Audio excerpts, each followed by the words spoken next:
안녕하세요. 저는 경기도에서 아들을 키우면서 살고 있는 43세 여성입니다. 남들과 다를 바 없이 평범하지만 행복한 결혼 생활을 하는 정말 평범한 여자였죠.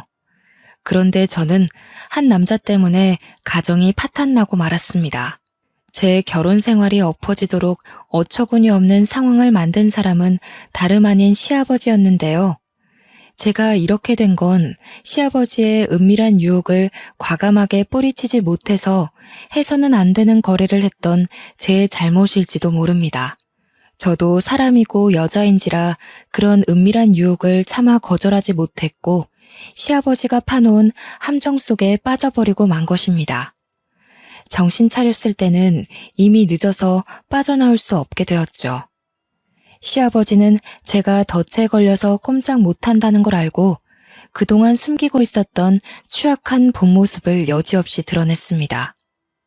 3년이 지난 지금도 그때를 생각하면 머리가 어지럽고 가슴이 두근거립니다. 그 당시에 저는 도와주는 사람 하나 없이 혼자만의 힘으로 악마 같은 시아버지의 손에서 벗어나야만 했습니다. 제가 무슨 일을 겪었는지 시아버지를 만나기 전부터 자세히 말씀드리도록 하겠습니다. 사진을 찍는 걸 좋아했던 저는 대학에 들어가서 사진 동아리 활동을 하면서 남편을 만나게 되었습니다. 제가 사진을 좋아하게 된 건 부모님의 영향이 컸죠. 저희 엄마는 사진 작가셨고 아버지는 엄마의 열렬한 팬이었습니다. 그래서 부모님은 주말이나 휴가철이 되면 어김없이 저를 데리고 사진을 찍으러 나가셨어요. 그러고 보니 저도 자연스럽게 사진을 좋아하게 되었고, 고등학교에 들어가자마자 아버지에게 비싼 카메라를 선물 받기도 하였습니다. 당연히 저는 대학을 다니며 사진 동아리 활동에 열정을 다했습니다. 정말 사진이 좋아서 동아리 활동에 온갖 정성을 다했는데 그곳에서 남편에게 반하게 되었죠. 남편은 사진 동아리 회장이었고 군대를 다녀와서 저보다 훨씬 연상이었습니다. 저보다 사진에 대해 많이 알았고 전문가 포스가 느껴져서 한눈에 반할 수밖에 없었는데요. 저는 주로 풍경 사진을 찍었지만 남편은 인물 사진을 주로 찍었습니다. 남편은 아이들이나 도시인들의 모습을 포착해서 필름에 담는 걸 좋아했거든요. 동아리 지도 교수님도 남편의 사진을 볼 때마다 훌륭하다면서 칭찬을 아끼지 않으셨습니다. 야, 얘들아 이것 봐라. 정욱이 사진에는 이 이야기가 들어있어. 딱 봐도 사진이 살아있잖아. 제가 봐도 남편의 사진은 구도가 특이했고 생동감이 있어 보였습니다. 동아리에서 사진전을 해도 남편이 가장 주목받았죠. 저도 남편과 같이 활동하면서 남편은 물론 남편의 사진에 푹 빠졌습니다. 선배 사진은 뭐랄까 참 따뜻하고 깨끗해. 그래서 너무 좋은 것 같아. 선배가 보기에는 내 사진 어때? 정혜 너는 너무 많은 걸 렌즈에 담으려고 해. 렌즈를 통해서 세상을 볼 때는 욕심을 버리고 마음을 비워야 돼. 저는 그게 무슨 말인지 몰라서 가르쳐 달라고 했고 남편은 저에게 성심성의껏 사진 강의를 해주었습니다. 동아리에서 나가는 출사가 아니라 남편 혼자서 떠나는 출사에도 제가 따라갔죠. 그러다 보니 친한 선후배 사이를 넘어서 주말마다 만나서 데이트를 하는 연인이 되어버렸습니다. 나중에는 저희 둘만 따로 시장이나 거리를 누비면서 인물 사진을 찍기도 했고 인적이 드문 산이나 계곡을 찾아서 아름다운 자연을 렌즈에 담기도 했어요. 그리고 남편이 졸업을 할 무렵에 제게 프로포즈를 했습니다. 남편의 프로포즈는 독특했어요. 사진을 찍는 사람답게 저를 곁에서 지켜보면서 찍은 여러 장의 사진들을 모아서 주었습니다. 남편의 사진 속에 담겨있는 제 모습을 보니 부끄럽기도 했지만 제가 특별하게 느껴지더군요. 그래서 결혼하자는 약속을 하고 남편이 직장을 구하자 바로 식을 올렸습니다. 이제 남편을 내조해주며 화목한 가정을 꾸리면 되겠다 싶었는데 그때부터 문제가 생겨버렸습니다. 시아버지께서 결혼하면 시댁에 들어와 살라고 하시더라고요. 저는 당연히 분가할 줄 알았는데 느닷없이 시댁살이를 하라고 하니까 당황스러웠습니다. 시댁에 와서 살라고요? 상견례 때는 그런 이야기 없으셨잖아요. 그걸 미리 말해야 하니? 넓은 집 놔두고 돈 들여서 새 집 구할 필요는 없잖아. 그리고 나도 며느리가 차려주는 밥상 한번 받아보자. 시아버지의 말에 저보다 시어머니가 먼저 반기를 드셨습니다. 요즘은 며느리가 들어와 살겠다고 해도 시부모가 눈치 보기 싫어서 나가라고 하는 거 몰라요? 당신은 편할지 몰라도 나하고 며느리는 불편하단 말이에요. 오호, 누가 평생 데리고 살겠대? 손주 생기기 전까지만 같이 살자는 거야. 원래 가족이란 같이 살면서 정드는 거라고. 당신은 아무것도 모르면서 가만히 있어. 시어머니는 그냥 둘이 나가서 살아라고 하셨지만 시아버지는 끝까지 고집을 피우셨습니다. 결국 저희 남편도 시아버지 말대로 하자고 해서 시댁살이를 하게 되었죠. 저는 그래도 그동안 봐온 시부모님 성격을 알고 있기에 같이 살아도 괜찮을 거라고 생각했습니다. 그런데 막상 살아보니 제가 생각한 거랑 다르더군요. 시아버지께서 부지런해도 너무나도 부지런해서 울고만 싶어졌습니다. 시아버지는 새벽 4시만 되면 어김없이 일어나서 하루를 시작하셨거든요. 그 덕분에 저까지 새벽잠을 설치게 되었습니다. 게다가 시아버지는 아침을 꼭 챙겨 드셨습니다. 남편과 저는 간단하게 빵과 우유로 아침밥을 챙겨 먹거나 아예 건너뛰었는데 시아버지는 아침 식사를 거하게 차려드려야 했습니다. 최소한 5가지 이상의 반찬과 국이 있어야 했는데요. 그것도 새 반찬과 새 국이어야 했습니다. 미리 만들어 놓으면 싫어하셨죠. 시어머니가 그 말을 전해 들었을 땐 제가 얼마나 힘들어할지 몰랐습니다. 정말로 이렇게 할 수 있겠어? 내가 새벽에 일어나서 도와줄까? 나도 포기했는데 네가 할 수 있겠니? 나는 내 남편이니 싸우면 되지만 너는 며느리라 별소리도 못할 거다. 네 시아버지가 워낙 까다로워서 네가 많이 힘들고 피곤할 거다. 괜찮아요. 안 도와주셔도 돼요. 밥만 차려드리고 다시 자면 되죠. 아버님을 위해서 그 정도는 당연히 해드려야 한다고 생각해요. 어머님께서 너무 걱정을 하시길래 왜 그러나 했습니다. 그때까지만 해도 반찬과 국 이야기만 들었지 아침 시간대를 못 들었거든요. 아침을 새벽 3, 4시부터 준비해야 할 줄은 전혀 몰랐습니다. 물론 저도 아버님께 조금만 늦게 일어나시면 안 되냐고 여쭈어봤죠. 그런데 시아버지께서 아침을 드시고 바로 헬스클럽에 운동을 하러 가시기 때문에 이른 식사 시간대를 고집하셨습니다. 오죽했으면 어머님이 뭐라 소리를 지르며 짜증을 내시더라고요. 여보, 며느리 힘들게 하지 말고 아침 대충 때워요.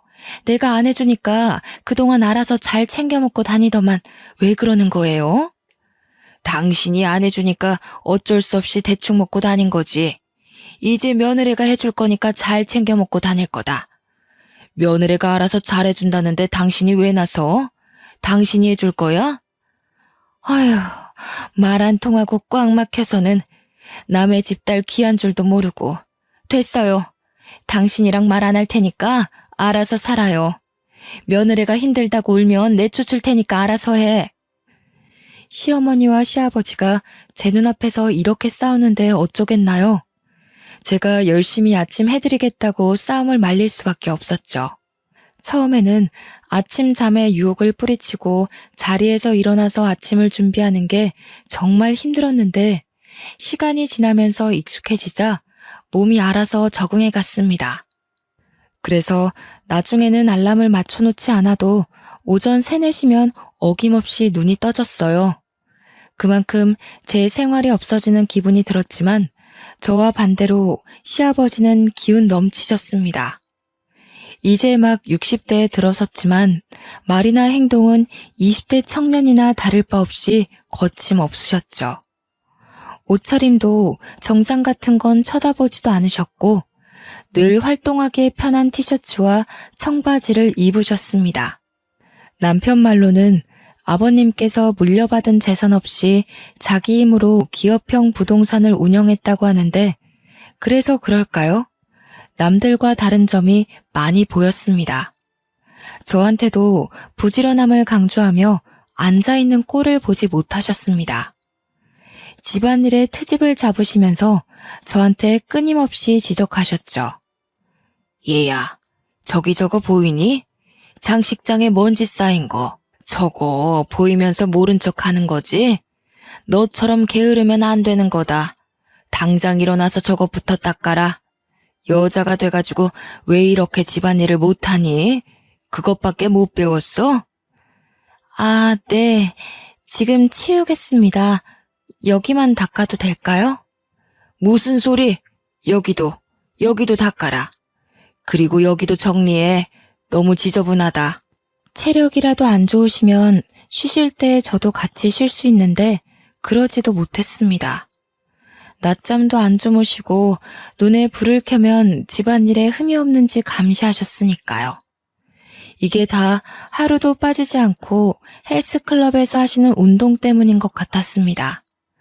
체력이 있으니 저를 못살게 구는 거겠죠. 집안일 하기도 벅차 죽겠는데 저한테 몸매 지적까지 하셨습니다. 남편이 퇴근하고 와서 소파에 누워있길래 저도 같이 누워있었는데 아버님이 저한테만 뭐라 호통치시더라고요. 아유, 너는 내가 볼 때마다 누워있는 것 같다. 여자가 돼가지고 몸매 관리도 안 하는 거냐? 어째 갈수록 살이 붙는 것 같아. 곧 애도 가져야 할 텐데 뱃살이 늘어나면 애 낳는 것도 힘들어진다. 나를 봐. 어디에 가도 환갑을 넘긴 나이라고 하면 모두 깜짝 놀라. 네, 해야죠. 해야 되는데 몸이 안 따라주네요. 아버님께서 제 몸을 위아래로 훑어보시더니 자기 몸을 보라며 근육질 몸매를 자랑하셨습니다. 안 그래도 결혼 후에 나날이 늘어가는 뱃살 때문에 걱정됐거든요. 게다가 운동하러 간다고 하면 아버님 눈을 피해 조금은 쉴 수 있을 것 같아서 시아버지가 다니는 헬스클럽에 등록했습니다. 그곳에서 비교적 수월해 보이는 요가 수업을 등록해 마음의 위안을 좀 얻으려고 했는데요.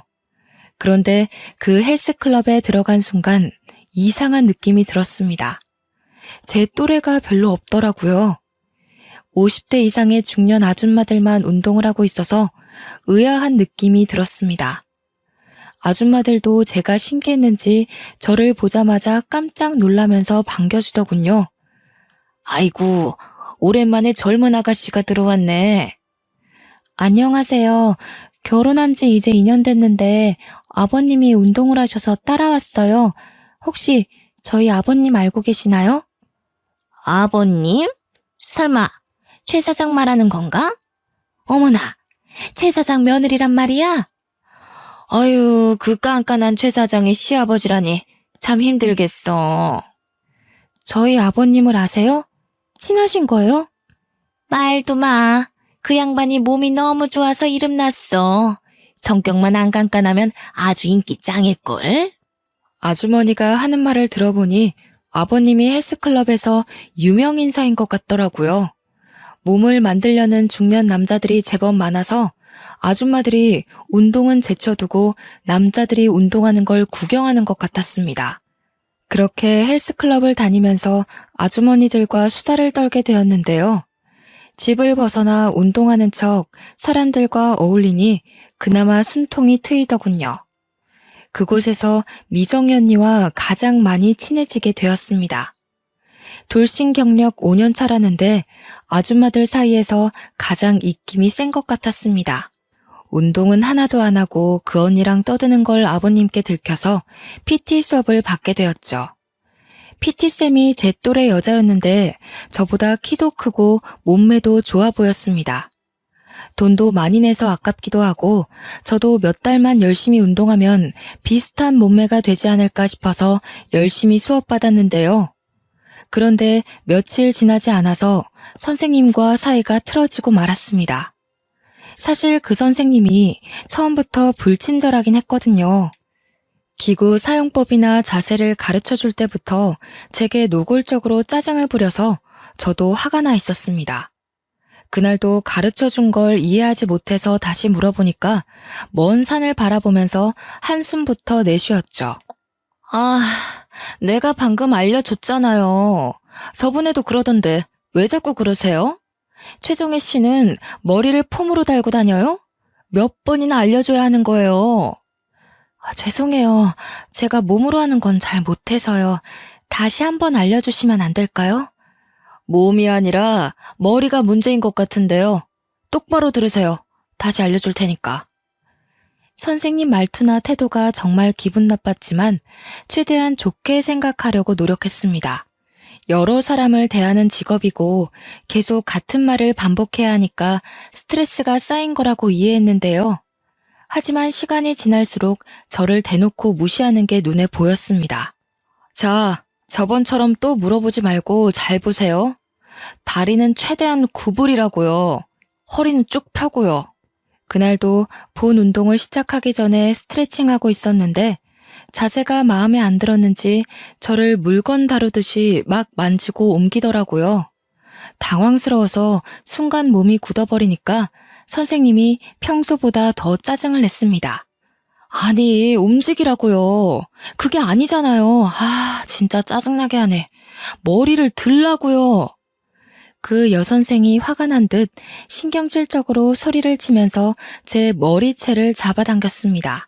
아무리 좋게 생각해도 이건 아니라는 생각이 들어서 저도 소리를 지르기 시작했습니다. 지금 뭐 하시는 거예요? 보자 하니까 정말 저한테 지금 화풀이 하시는 거예요? 제가 처음으로 소리를 지르면서 난리를 피우는데 선생은 눈 하나 꿈쩍하지 않았습니다. 당연히 사과할 줄 알았는데 뭐가 문제냐는 듯 팔짱을 끼고 저를 멀뚱하게 쳐다보더라고요. 뭐가요? 지금 그쪽이 못해서 이러는 거 아니에요. 운동을 하자는 거예요? 말자는 거예요? 아니, 운동 가르친다고 머리채 잡아당기고 소리 지르고 이래도 되는 거예요? 이런 일이 한두 번도 아니고 당장 사과하세요. 최정혜 씨가 말귀를 못 알아들으니까 직접 몸으로 보여준 것 뿐이에요. 제가 왜 사과를 해야 되죠? 사과는 그쪽이 해야 하는 거 아니에요? 뭐라고요? 진짜 미친 여자 아니야. 뭐 이런 게 다 있어? 나 사과 받고 환불 받을 거니까 당장 팀장 불러와. 제가 선생한테 삿대질을 하면서 소리를 질러대니까 아줌마 부대가 몰려오더군요. 트레이너 팀장도 제 목소리를 듣고 급히 달려오는 게 보였습니다. 저는 사람들 앞에서 당한 일들을 그대로 말했지만 저한테 갑질을 해댄 선생은 제가 하는 말이 거짓말이라고 하더라고요. 팀장은 누구의 편도 들지 못한 채 난처한 표정을 짓고 있었습니다. 그때 미정혜 언니가 나서서 CCTV가 달린 곳을 가리키며 말하였습니다. 팀장님, 왜 가만히 서 있는 거야? 둘 다 하는 말이 다르면 CCTV부터 확인해야지. 팀장이 CCTV를 확인해보겠다고 하니까 그 자리에 있던 모든 사람들이 사무실로 우르르 몰려갔죠. CCTV 영상을 재생시키니 역시나 선생이 제게 저지른 짓이 그대로 드러났습니다. 어머, 세상에 저게 뭐야? 머리채를 잡고 삿대질까지 하네. 선생님 원래 그런 사람이었어? 어휴, 뭐야. 무서워서 못 쓰겠네. 정말이네. 잘하면 한 대 칠 기세야. 너무 무섭다. 도대체 왜 그런 거야? 우리한테는 그런 적 없잖아. 우리보다 어려서 만만했던 건가? 아니, 그게 아니라 저는 잘 가르치려고 했는데요. 뭘 잘 가르치려고 했어? 딱 봐도 머리채 잡고 삿대질밖에 안 했구만. 맞아. 정신 나간 거 아니야? 동네에 소문내서 장사 못하게 해줄까? 아줌마들이 소문내자면서 수군거리기 시작하자 팀장이 그 선생에게 정중히 사과하라는 지시를 내렸습니다. 그제서야 그 선생이 마지못해서 사과를 하더군요. 저는 환불해달라고 했다가 팀장의 설득에 넘어가 담당 트레이너를 교체하기로 했습니다. 팀장은 제게 다른 남자 트레이너를 붙여주었는데요. 그 뒤로 그 버릇없는 여선생과 마주쳐도 인사도 하지 않고 외면하게 되었습니다. 미정희 언니도 저만 보면 그 여선생을 엄청나게 씹더라고요.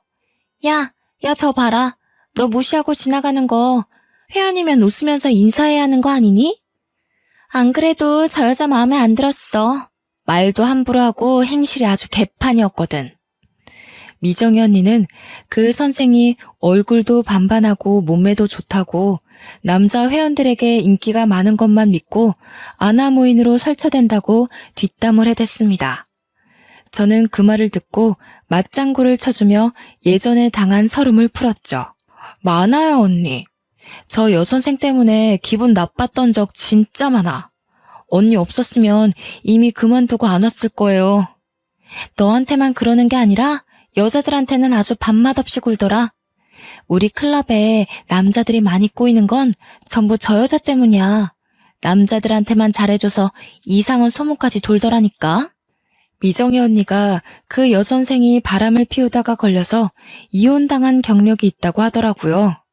자기가 지도하던 5살 연하의 회원과 바람을 피우다가 들켜서 이혼을 당했다는 거예요. 그러다 몇 달 전에 재혼에 성공했는데 이혼했다는 사실을 감쪽같이 속이고 처녀 행세를 하면서 재혼했다는 겁니다. 미정희 언니만 그 여선생을 싫어하는 게 아니었습니다. 매일 휴게실에 모여 앉아 아줌마들이 시댁과 남편 흉을 보는 것처럼 여선생 뒷담화하는 걸 듣고 있었거든요. 그러다 입이 심심해지면 간식거리를 잔뜩 사와서 트레이너들 몰래 먹곤 했어요. 팀장님한테 들킨 적도 많이 있었지만 아줌마들 입김이 세서 어찌할 수가 없었습니다. 아이고 어머님들 이게 다 뭐예요? 또 여기서 과자 드시는 거예요? 살 빼러 왔다가 살이 왕창 불어서 가시겠어요. 적당히 드세요. 우리 몸은 우리가 알아서 관리할 테니까 걱정하지 마세요. 너무 그러지 말고 정 팀장도 여기 앉아서 빵 하나만 먹고 가. 아줌마들은 싫다는 팀장에게 억지로 빵이나 음료수를 쥐어주곤 했죠. 아버님을 피해 도망오려고 했던 저는 당연히 운동보다는 푸짐한 간식을 앞에 두고 편안한 소파에 앉아서 수다 떠는 재미에 점점 빠지게 되었어요. 그런데 몇 달 후에 시아버지와 여선생이 심상치 않은 관계라는 사실을 알게 되었습니다. 그날은 운동을 하러 아침 일찍 나갔었는데요. 원래 이른 새벽부터 점심때까지 집안일을 하고 오후에 헬스클럽에 나갔었는데요. 그 시간대에만 수업이 가능하다는 핑계를 대고 아주머니들이 많이 모여있는 시간대를 선택한 것이었습니다. 그런데 에어로빅이라는 새로운 수업이 생겨서 아주머니들이 아침 일찍 모이자고 했거든요. 오랜만에 만반의 준비를 하고 나갔는데 너무 이른 시간대 수업이라서 그런지 아주머니들이 거의 못 오셨더라고요. 그나마 온 분들도 피곤하다고 집에 가겠다고 하길래 휴게실에 잠깐만 앉아 있으려고 했습니다. 집에 가면 아버님이 있을까봐 조금만 더 있다가 가려고 했죠. 그런데 휴게실에 들어가니 시아버지와 여선생이 딱 붙어 있는 거 보고 깜짝 놀랐습니다. 아버님과 여선생도 놀라서 얼른 떨어져 앉더군요. 아니, 새끼 네가 이 시간에 웬일이냐? 원래 이 시간대에 안 나오지 않아? 에어로빅 수업이 새로 생겼길래 그거 들으려고 왔어요. 저는 이만 가볼게요. 아버님한테 무슨 말을 해야 할지 모르겠더라고요.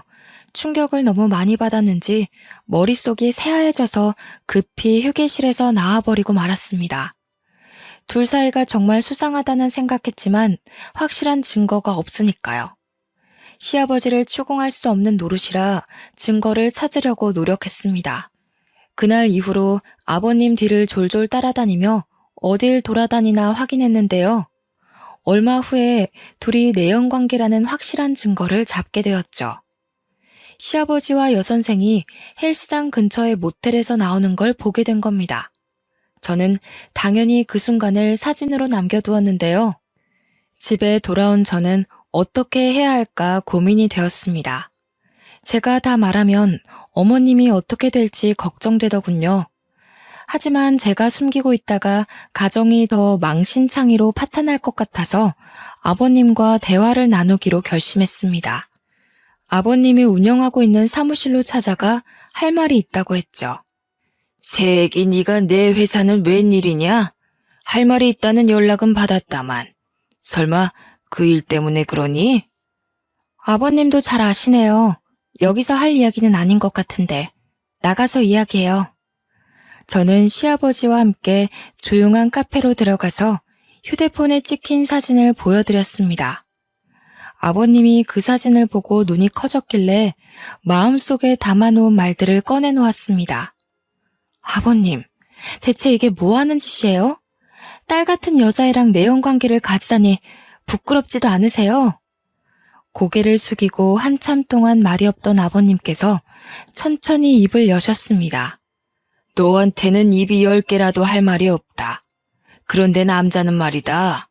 늙으나 젊으나 매력적인 여자를 보면 마음이 끌리는 게 당연한 것이야. 마음에 든다고 아무 여자하고 어울리는 건 짐승들이나 하는 짓이에요. 당장 그 여자랑 헤어지세요.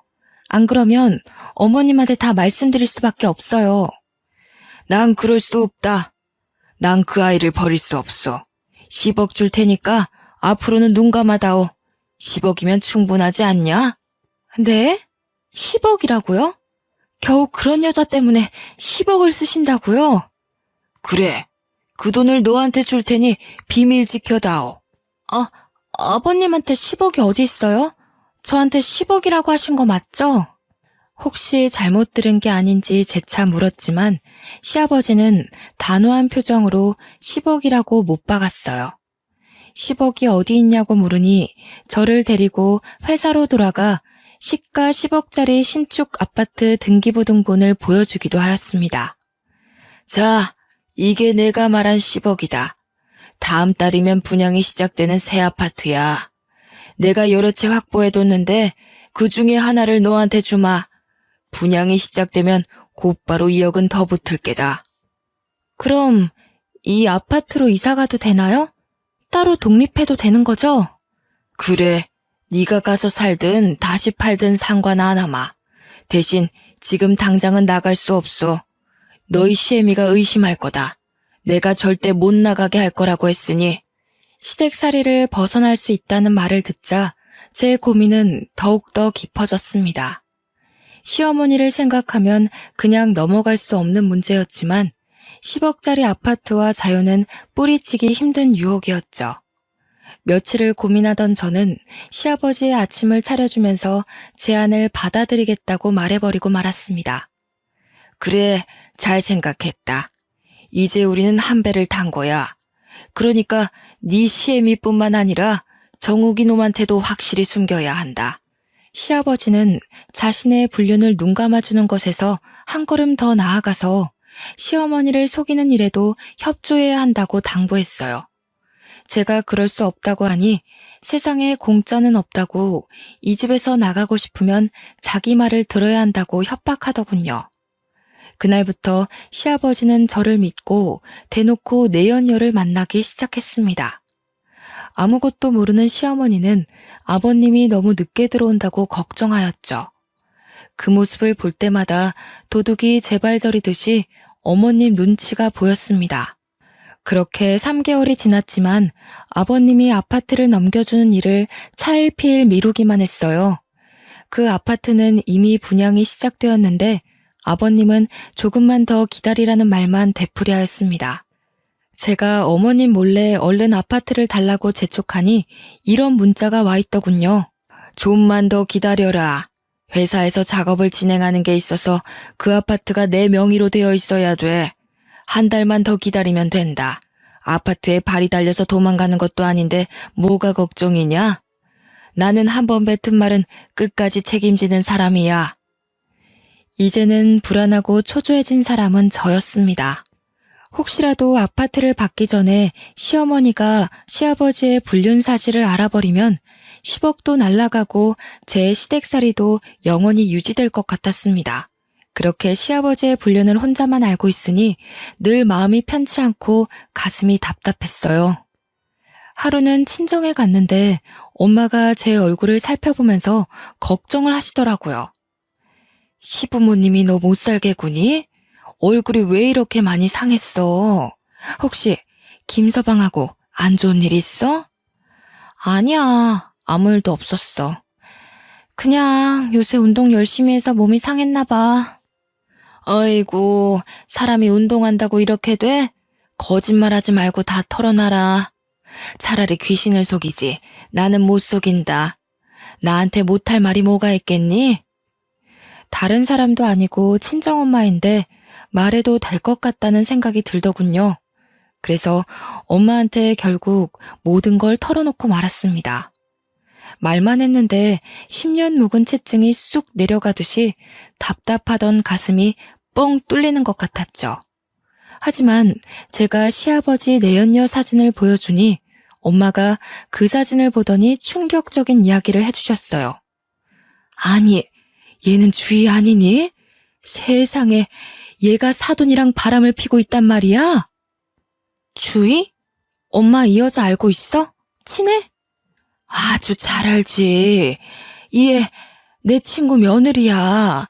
친구 집에 놀러 갔을 때 본 적 있어. 저는 그 말을 듣는 순간 눈앞이 새하얘지고 말았습니다. 엄마는 제가 아파트를 받기로 했다는 사실을 모르고 바로 그 친구분한테 전화를 하는 거 있죠. 제가 말려봐도 가만히 있어보라며 제 팔을 밀어냈습니다.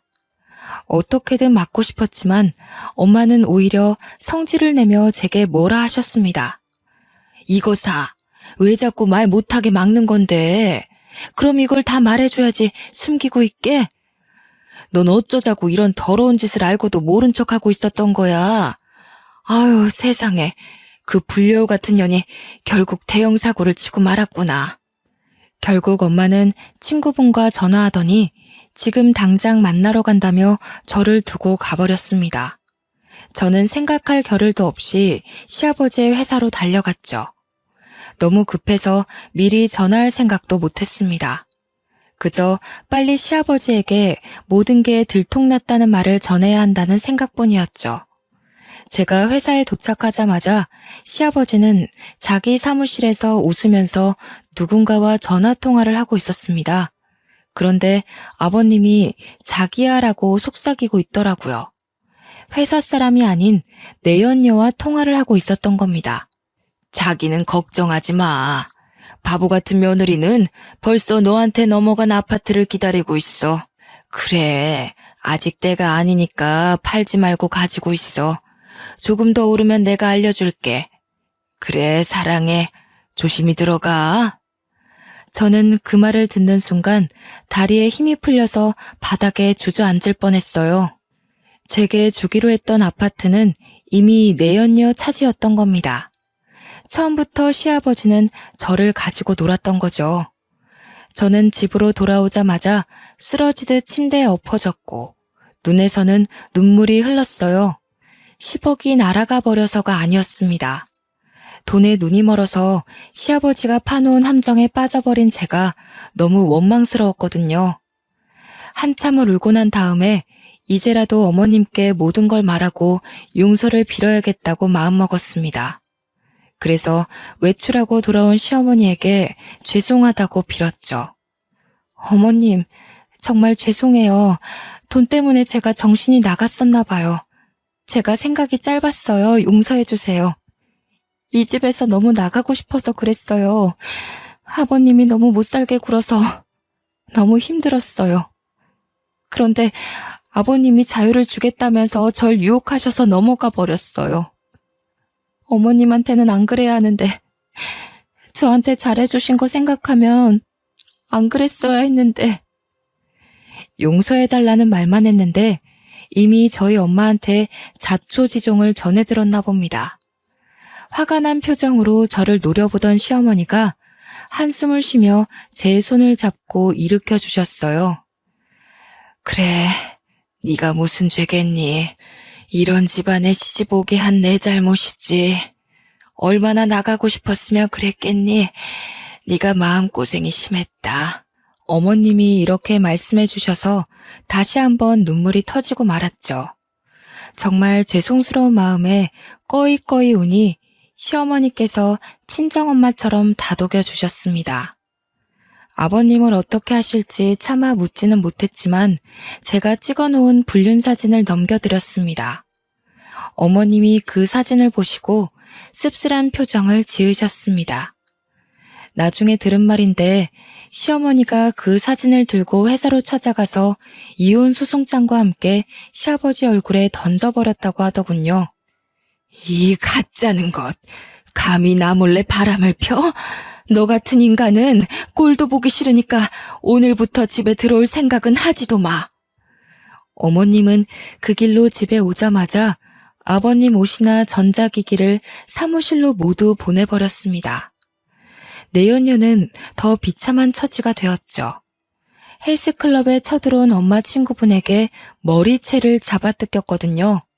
사람들 앞에서 불륜녀라는 소문이 쫙 퍼져서 헬스클럽에서도 해고 통보를 받았습니다. 시어머니는 여선생을 상대로 상간녀 소송을 해서 시아버지가 준 아파트를 받아냈습니다. 그런데 시어머니가 그 아파트를 제게 넘겨주시더군요. 이제 시댁살이 그만하고 여기 가서 살아라. 그리고 사람은 돈을 보면 누구나 욕심이 생기는 법이야. 네가 가진 게 없으니 그런 유혹에 넘어갔을 거라고 생각한다. 이제부터는 절대로 돈 때문에 사람의 도리를 저버리는 행동은 하지 마라. 정말 감사합니다, 어머님. 하지만 이제 저 못 살게 구는 아버님도 없는데 어머님 모시고 살게요. 어머님 모시고 살면서 어머님 속인 죄 갚아야죠. 네 뜻이 그렇다고 그래라. 나가고 싶으면 언제든지 나가도 되니까 나 신경 쓰지 말고. 알겠지, 우리 아가? 어머님이 저를 꼭 안아주면서 이렇게 말씀하시길래 죄송하다는 말을 또 전해 들었죠. 어머님과 살면서 전해 들은 건데 이혼 소송 결과 시아버지는 시어머니에게 엄청난 위자료를 물어야 했습니다. 그 위자료로 저희 부부와 시어머니가 풍족하게 살고 있었는데 또 난리가 나고 말았습니다. 시아버지의 내연녀가 제게 복수를 시작한 겁니다. 저 때문에 두 번째 이혼을 당하고 가정이 파탄났으니 제 가정도 깨버리려고 의도적으로 남편에게 꼬리를 친 거였죠. 그 사실을 알게 된 연유도 웃겼습니다. 운동에 관심이 없었던 남편이 벼랑간 헬스클럽을 다니겠다고 했는데요. 당연히 제가 다니고 있는 헬스클럽으로 올 줄 알았는데 굳이 먼 곳으로 다닌다는 것이었습니다. 그래서 남편 뒤를 밟아봤는데 남편이 다닌다는 헬스클럽에 그 여선생이 헬스 트레이너로 있다는 사실을 알게 되었습니다. 불길한 느낌이 들어서 남편의 휴대폰을 뒤져서 증거를 찾아내보았죠. 역시나 남편은 그 여선생과 문자를 주고받으니 사적으로 만나고 있었습니다. 그 문자들을 보여주며 남편을 추궁하니 남편이 모든 걸 실토하고 말았습니다. 그 여선생이 남편 회사 근처에 서 있다가 번호를 땄으며 운동을 가르쳐주겠다고 불렀다는 사실을요. 하지만 저는 여선생의 유혹에 넘어갈 뻔했던 남편을 용서하기로 했습니다. 따지고 보면 저도 참 속물이었으니까요. 제가 시아버지와의 거래에 응했던 것처럼 남편도 그런 거라고 생각했습니다. 남편이 저처럼 무릎 꿇고 눈물로 속죄했으니 받아주기로 했는데요. 하지만 돈 때문에 아버지 뻘 되는 남자와 놀아났으면서 자기 잘못은 전혀 인정하지 않고 멀쩡한 가정을 파탄내려고 작정한 여자는 용서할 수 없었습니다. 그래서 미정이 언니를 포함한 아줌마 부대에게 모든 걸 이야기하였습니다.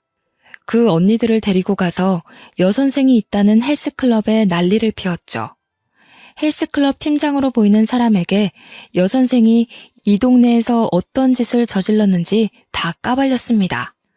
결국 여선생이 그 헬스클럽에서도 해고를 당하자 제가 있는 헬스클럽으로 와 사과를 하기도 하였습니다.